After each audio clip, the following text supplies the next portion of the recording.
Everybody. Sorry, I'm a little late. So I want to welcome you to the start of Module 2 in our online Global Citizen Leadership Training course. Module 2 is focused on a topic of human rights. To me, it's quite exciting because a lot of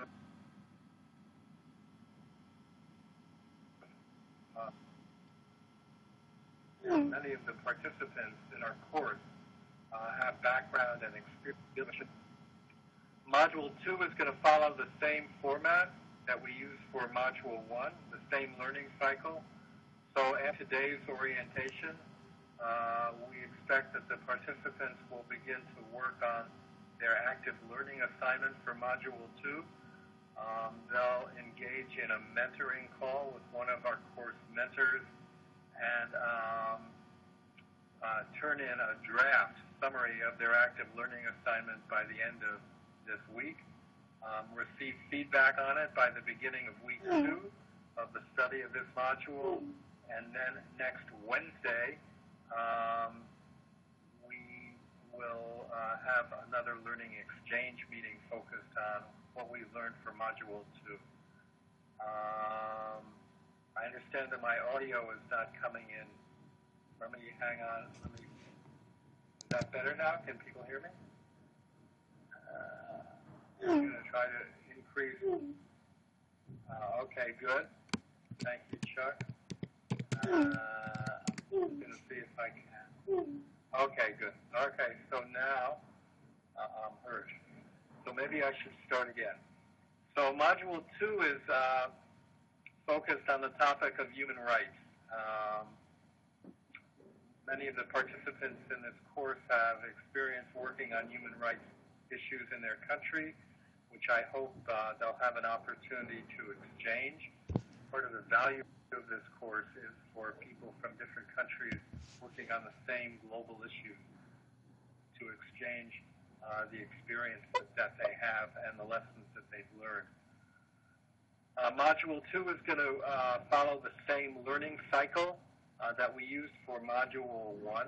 So after today's orientation, which will be uploaded onto the Moodle site for people who can't participate, after today's orientation, participants will be expected to start work on their active learning assignment for Module 2. That assignment you can find in the instructional guide for the course that you all have. During this first week, you'll have a mentoring call from one of our course mentors, and by the end of the week, you'll be expected to turn in a draft summary of the Module 2 active learning assignment.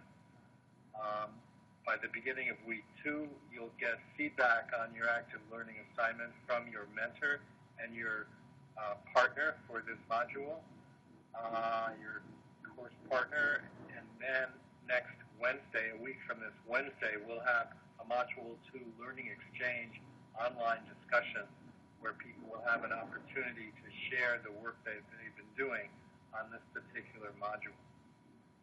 So, a couple of other announcements before I make a short presentation on the content of Module 2. New videos have been uploaded onto the course Moodle site. There should be a video of my presentation for Module 1 and Module 2, and videos of the transcripts for these online sessions for Module 1.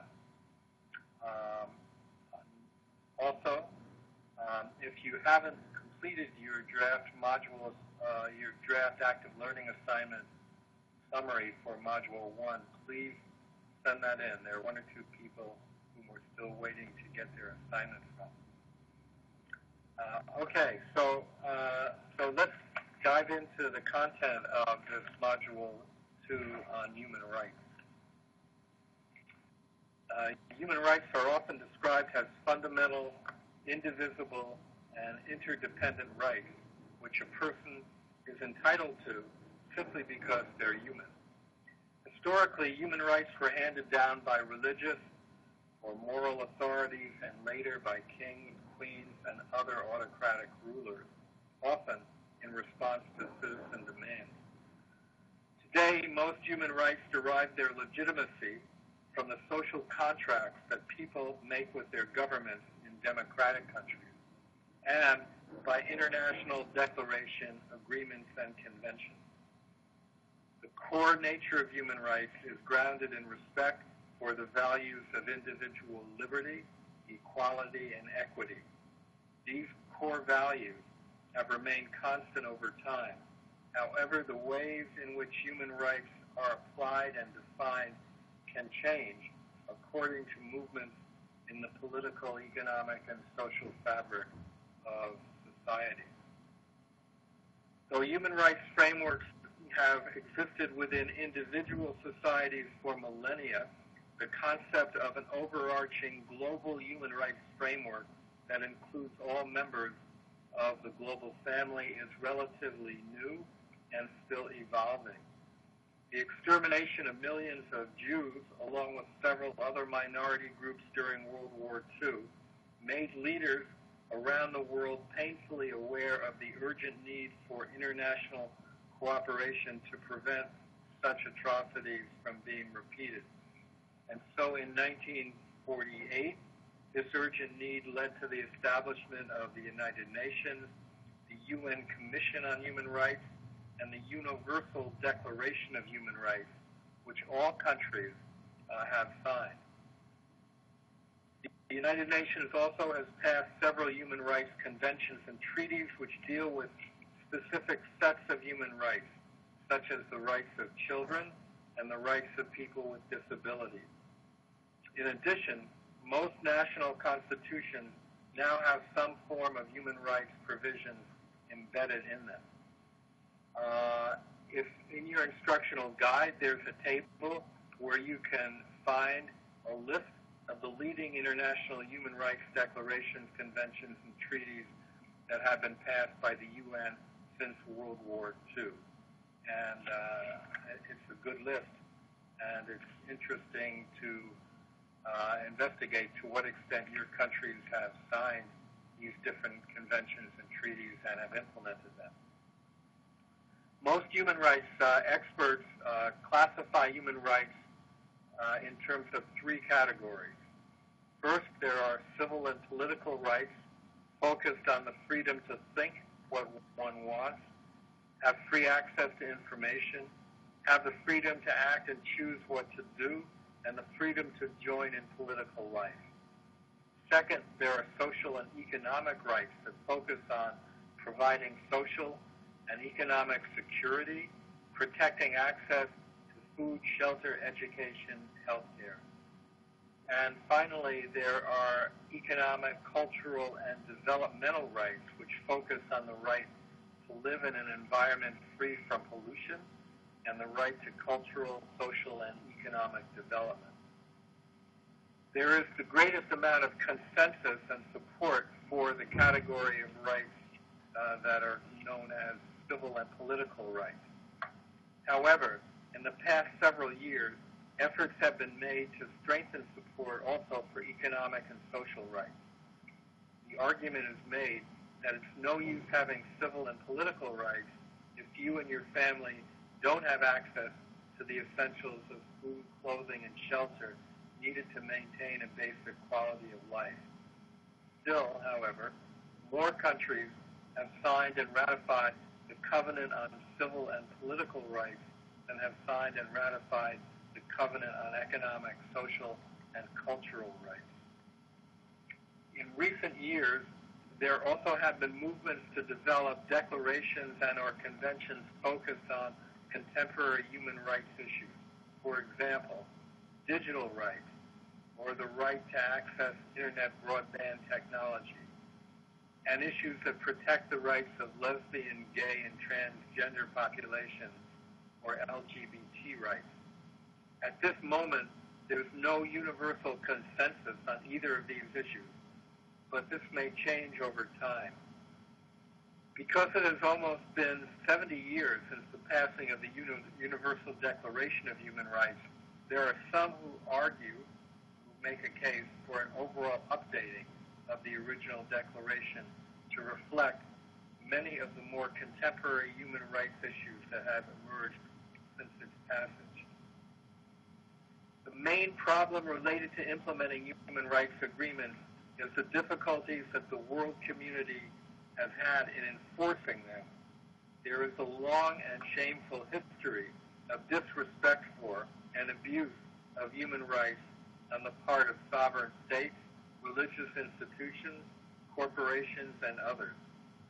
The major reasons for this compliance gap are, first, that many UN member countries still have not signed important international human rights agreements, or others may have signed them but have not followed through and ratified them.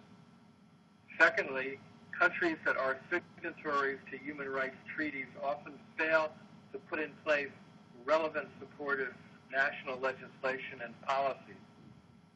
Alternatively, some countries have national human rights legislation that is not fairly and effectively enforced. Thirdly, it is proven to be easier to prosecute large-scale categories of human rights abuses, such as genocide, than individual human rights cases.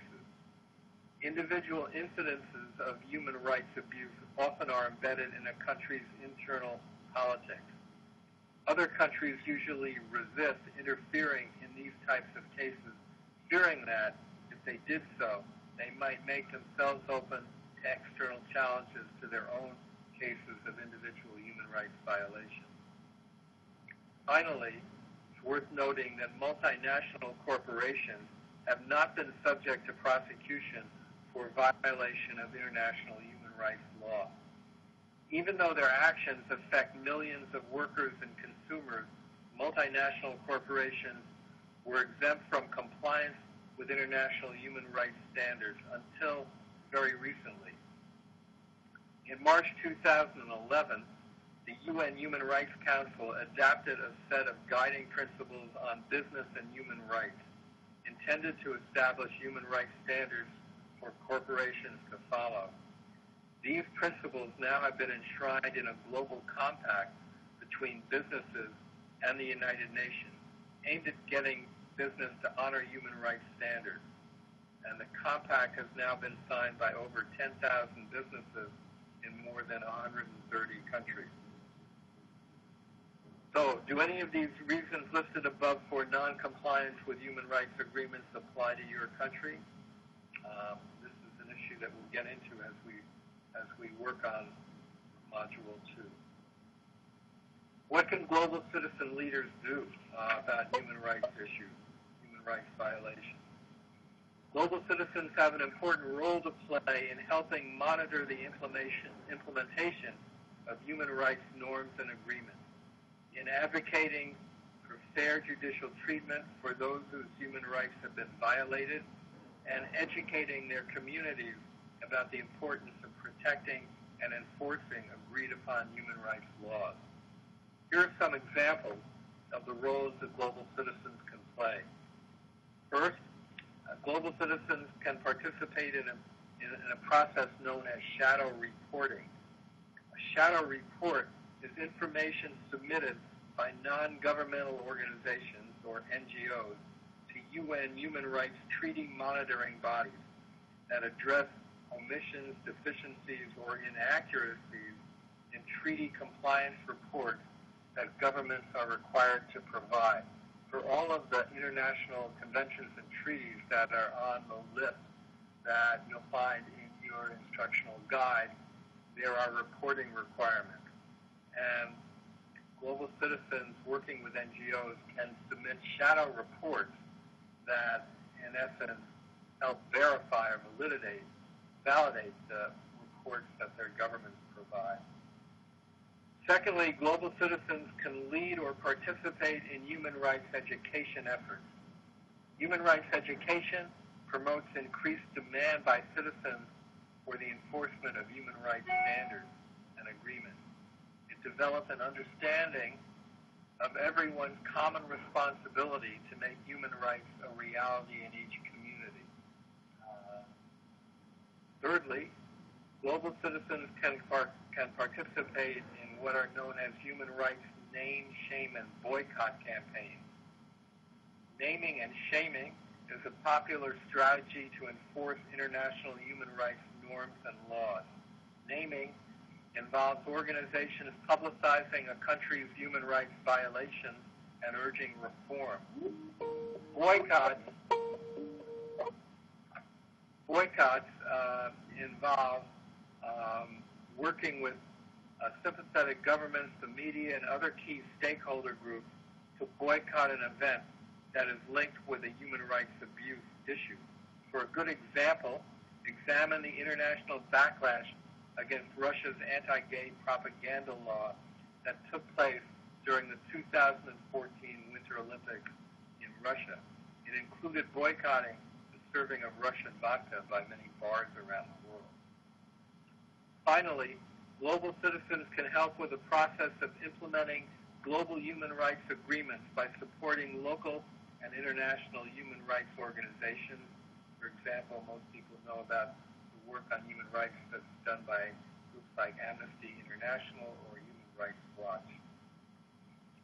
Now, here's an outline of the active learning assignment for Module 2 that participants are asked to undertake. Step 1 in this assignment is to conduct what we're calling a global citizen human rights assessment in your country, and include in this short assessment whether or not your country has signed and ratified the international human rights agreements that are listed in the table in your instructional guide. Secondly, include your observations on the extent to which such agreements, if they have been signed and ratified, are effectively being implemented in your country. Third, identify for us the leading human categories of human rights abuse in your country.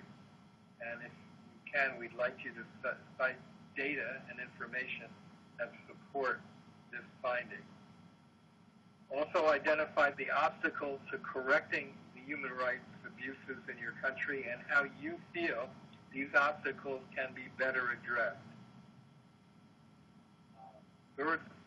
Fourthly, we'd like to get your recommendations, if any, for the content of any new international human rights agreements that you think need to be passed by the UN, and the reasons why you think such agreements are needed. After you've completed these 4 or 5 steps, please write a short summary like you did for Module 1, a summary of your Global Citizen Human Rights Assessment, and send your summary to your course mentor and your project partner. And they'll provide you with feedback, and then you can make appropriate revisions and share the work that you've been doing with us a week from Wednesday when we have our online learning exchange. There's also included in your instructional guide for Module 2, and in fact for all the modules, something that we're calling a self-assessment, which is really intended for your own reflection after you've spent some time working through the human rights issues. The self-assessment contains a series of questions that ask you to reflect upon what you learned through this module, how you think your country can improve its human rights policies and programs, which international conventions are most important in your mind to the protection of human rights in your country, and what questions, if any, do you still have about the topic of human rights. So that concludes the remarks that I have to make, introductory remarks on Module 2. I'd like to open the online platform to any questions or comments that people care to make.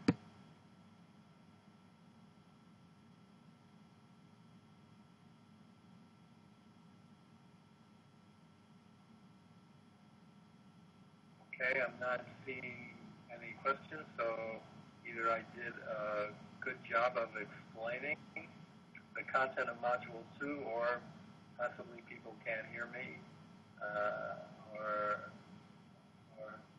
whatever. So thank you for joining us. I think what I'd like, one more thing we'd like to try to do before we close this online session is have Sandeep Gupta, our IT advisor, he said that he would be willing to answer any questions people might have about access to the platform. Well, I see a comment here. I see that Chuck Woolery, one of our mentors, has indicated that December 10th is Human Rights Day, and he suggested that we ask participants to write letters to the editor of their local paper, pointing this out, and what kinds of actions should people suggest if they write letters to the editor, Chuck? Can you be a little bit more explicit about that? Also, I see that Abdullah Rama from Ghana has joined us a little at the end. And sorry, Abdullah, we're sort of at the end of this session, but the topic, my presentation on human rights, will be uploaded onto the Moodle site so you can download it. And I know that human rights is one of the leading issues that you're most concerned about in Ghana, so we hope that we can learn from your experience.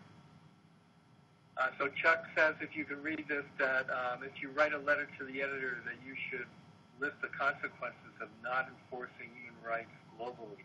Those include terrorism, hunger, poverty, infectious diseases. Very good point. So we urge people to do that.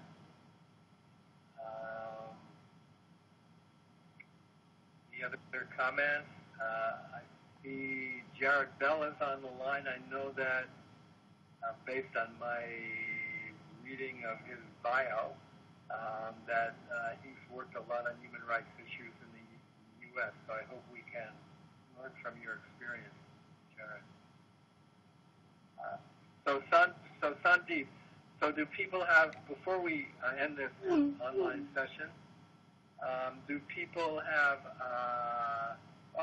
we also, this is very good. We're getting, I also see Patrick Eniasor from Nigeria has joined us. I hope you've been with us all along. Patrick is he's a lawyer in, I believe, Port Harcourt, Nigeria, who has, again, worked a lot on human rights issues in Nigeria, and I hope we'll get a chance to learn from your experience, Patrick, when we have our learning exchange on human rights next week.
So before we conclude, any questions?